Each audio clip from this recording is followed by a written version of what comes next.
Aplauso, aplauso.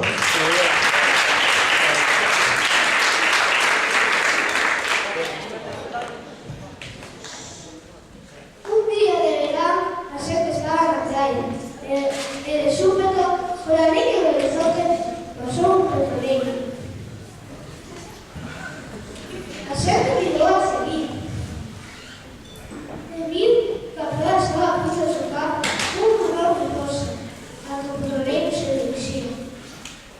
A xente empezou a gritar de medo. Cando o petroleiro chegou, todo o petróleo caeu ao mar.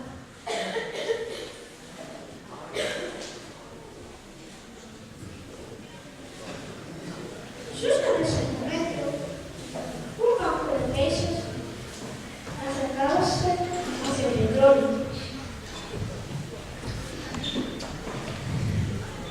As gaivotas viron o banco de peces e o deixaron ver. Os peixes morreron e as gaivotas marcháronse ao petróleo. E levaron o voo, pero os seus plumas estaban pegados ao corpo e non podían voar. E caíron de cabeza como pillos del suelo do mar. A xente que estaba na praia viu que o petróleo acercábase a eles. Saíron da auga moi deprisa.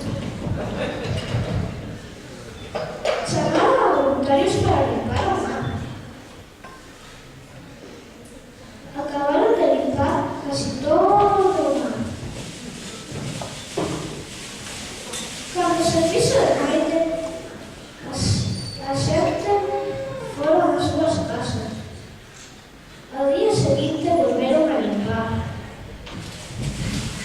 Ese día acabaron de limpar. Todos quedaron contentos. E decidiron